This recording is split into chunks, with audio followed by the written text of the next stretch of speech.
यहाँ पर चक्रतीर्थ के तटतीर्थ पर यहाँ पर पंडित जी हैं। हम पंडित से जानेंगे चक्रतीर्थ की क्या विशेषता है और यहाँ पर लोग आते हैं तो चक्कर क्यों लगाते हैं।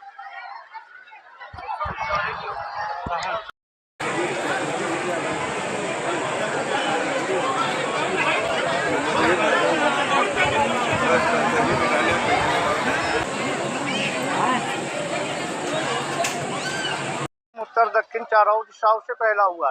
यहीं पर राजा मनु राजा शत्रुपाल ने 23,000 वर्ष तपस्या किया। रामायण में लिखा है, बरबस राज भयु सत्यजीना, नारी समेत गवन दीना, उतरे आए धेनुमति तीरा, हरे सुनहाय निर्मल नीरा। तो यहाँ पर 88,000 ऋषियों ने पूछा, महाराज कलयुग आने है, हमको भूमि का ऐसा मार्ग का दर्शन बताया जाए जहाँ पर तपस्या कर सके, पवित्र भूमि कहलाए। तो 88,000 एक नहीं दो नहीं, 88,000 ऋषि एक मंडल तैयार किया। सत्र को तैयार करके 88,000 ऋषि मुनि पहुंचे जाकर ब्रह्मा जी के पास हाथ जोड़कर निवेदन करते, महाराज हमको भूमि का ऐसा मार्ग का दर्शन बताओ जहां पर हम तपस्या कर सके, पवित्र भूमि कहलाए। तो मुनि के अंदर विचार किया, विचार कर कर एक श्री ब्रह्म मनोय चक्र का उच्चारण किया। उच्चारण करने वाले चक्र ने पूछा, महाराज हमारा आह्वान आपने किस लिए किया? कहा 9 खंड का मार्ग का दर्शन बताओ। 9 खंड का मार्ग का दर्शन क्या है? कहते जम्बुकारण, केदारण, बदिकारण, गंगोत्री, काशी, मथुरा, नैमिषारण्य। ये 8वां अरण्य नाम का जंगल है। यहाँ पर पहले अष्टकोड़ी नाम का यज्ञ था। तो यहाँ पर 88,000 ऋषियों ने बैठकर तपस्या किया है। पंचकोशे पिमाड़े नाट्य मंडले, 5 कोश की दूरी से पूरब पश्चिम उत्तर दक्षिण चारों दिशाओं से फैला हुआ है।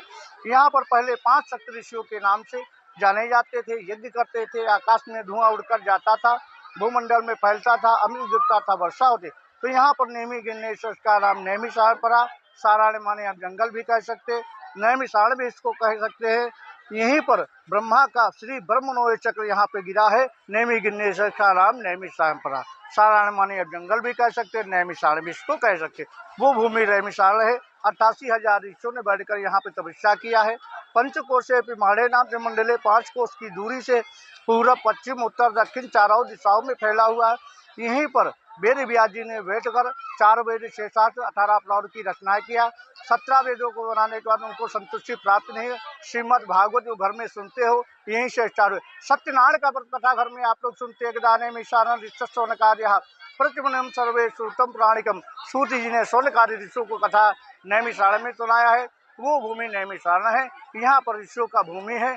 यहाँ पर एक कदम चलोगे अश्वमेध यज्ञ का फल प्राप्त होगा। इसका नाम श्री ब्रह्मनोय चक्र के नाम से जाना जाता है।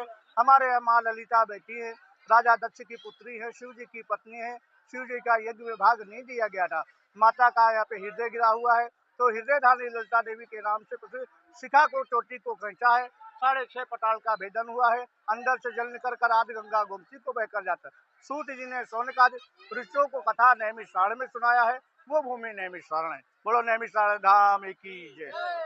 अपना नाम क्या है दादाजी? अभिमन्यु सिंह जी महाराज से सभी कल्याणवाद से धर्म पत्नी सहित अपना नाम लेना। अधिक मास ने पुरुषोत्त मास ने अपना गोत्र बताओ। भारत गोत्र का क्या? बोलो पिता, पर पिता, विद्य पिता, माता, परमाता, विद्य परमाता, नाना, परनाना, विद्य परनाना, नानी, परनानी, विद्य परनानी। समस्त पिताजी नाम बाल बच्चों के वास्ते, भगवान के वास्ते, बद्रीनारायण यात्रा परिपूर्ण के वास्ते, नैमिषारण्य में तीर्थ में पुरखी पुरखन वास्ते, नीमसार पात्र वस्त्र अन्न जय जयकार हो।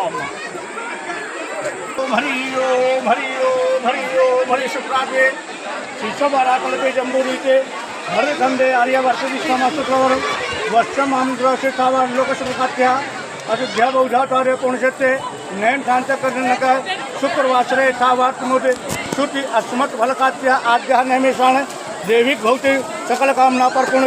नैमिषारण्य क्षेत्र अपना नाम क्या है? राम बहादुर तिवारी जी महाराज से धर्म पत्नी सहित गोत्र सांडिल गोत्र फलकात्या नैमिषारण्य सह कुटुंब सह परिवार से देविक भौतिक सकल कामना पर पूर्ण प्रहाते।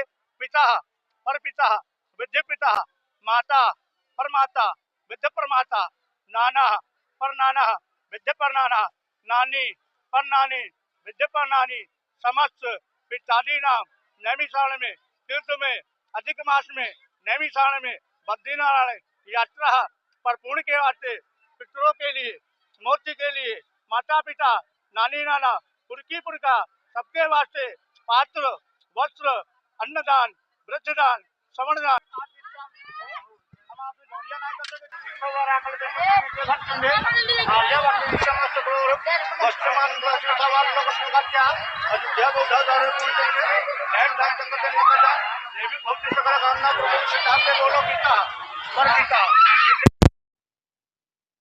प्रमाता नाना परनाना विद्यपनाना नानी परनानी विद्यपनानी समस्त इत्यादि नीम कार में मालिक के वास्ते, प्राप्ति के वास्ते, बाल बच्चों के वास्ते